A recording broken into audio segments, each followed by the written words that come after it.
मुलाकात के लिए जब प्रधानमंत्री रशिया गए थे तो ऑफिशियली तो ऐसा कुछ नहीं कहा गया था रशिया की तरफ से कि प्रधानमंत्री ने इससे रिलेटेड कोई बात वहां पर की हो। संजीव जी। जी देखिए, ये जो प्राइम मिनिस्टर श्री नरेंद्र मोदी की जो यूक्रेन की यात्रा है ये बेहद महत्वपूर्ण है। पूरे अंतर्राष्ट्रीय समुदाय की नजर है इस यात्रा पर है और भारत के प्रधानमंत्री श्री नरेंद्र मोदी के जो वर्ड्स ऑफ विजडम जो कि उन्होंने रशिया के राष्ट्रपति व्लादिमीर पुतिन से समर्थन उज्बेकिस्तान में बहुत पहले कहे थे कि ये जो युग है युद्ध का युग नहीं है, वो जो शब्द है उसकी जो महत्ता है आज कहीं ज़्यादा बड़ी है।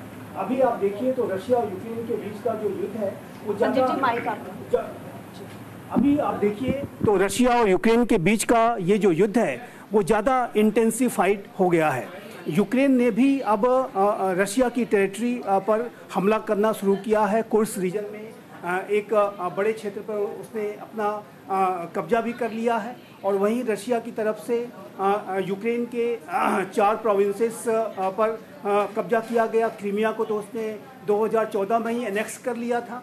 तो ये युद्ध वर्तमान समय में बहुत ही ज़्यादा इंटेंस तरीके से लड़ा जा रहा है और अभी भी युद्ध विराम की और संवाद की कोई संभावना नहीं दिखाई देती।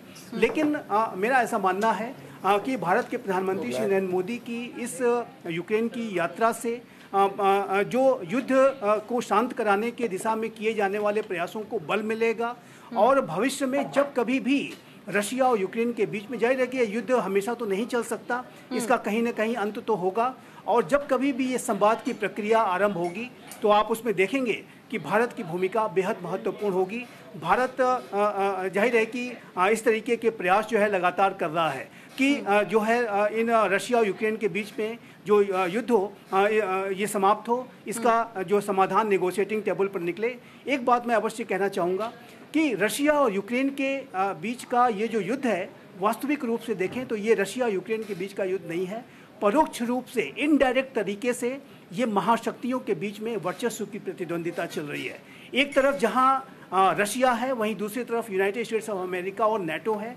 यूक्रेन की टेरिटरी का इस्तेमाल बैटल ग्राउंड के तरीके से किया जा रहा है। यूक्रेन के सैनिकों के कंधों पर रख करके बंदूकें चलाई जा रही हैं और जाहिर है कि इसका सबसे बड़ा खामियाजा यूक्रेन की जनता को उठाना पड़ा है, यूक्रेन के सोल्जर्स को उठाना पड़ा है, रशियन सोल्जर्स को उठाना पड़ा है। लेकिन इसका जो सबसे बड़ा फायदा अगर किसी ने लिया है तो वो जो हथियार बनाने वाले जो मिलिट्री इंडस्ट्रियल कॉम्प्लेक्स हैं यूनाइटेड अमेरिका की, उसको इसका सबसे बड़ा फायदा मिला है। यूरोपियन MI6 को इसका फायदा मिला है। तो ये युद्ध का इस युद्ध में कोई हार या जीत का आउटकम निकलने वाला नहीं है क्योंकि महाशक्तियां लड़ रही हैं और ये महाशक्तियां डायरेक्ट तरीके से लड़ नहीं सकती क्योंकि जिस दिन ये डायरेक्ट तरीके से लड़ना शुरू कर दें उस दिन तृतीय विश्व युद्ध की शुरुआत हो जाएगी और वो नाभिकीय युद्ध में बदल सकता है।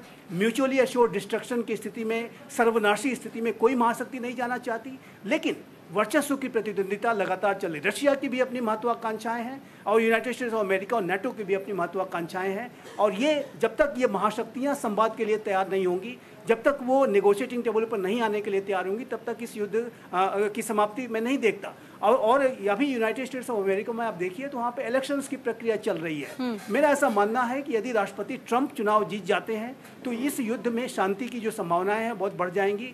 वो अपने तमाम जो साक्षात्कार वो इंटरव्यूज़ कर रहे हैं उसमें वो कह रहे हैं कि यदि वो राष्ट्रपति बनते हैं तो 24 घंटे के अंदर ही इस युद्ध को समाप्त करने की दिशा में बड़ा कदम उठा लेंगे। लेकिन जब तक अमेरिका में इलेक्शंस नहीं हो जाते और अभी आप देखिए तो यूक्रेन की तरफ से भी बड़े हमले किए जा रहे हैं, तो ऐसे में अभी युद्ध विराम की संभावनाएं नहीं दिखाई देती। लेकिन जब कभी भी संवाद की प्रक्रिया शुरू होगी, जब कभी भी युद्ध को समाप्त करने की दिशा में नेगोशिएटिंग टेबल पर आने के प्रयास रंग लाएंगे तो उसमें भारत की आप जो भूमिका निसंदेह आप मान लीजिए और भारत के इस इनिशिएटिव को उस वक्त याद भी किया जाएगा।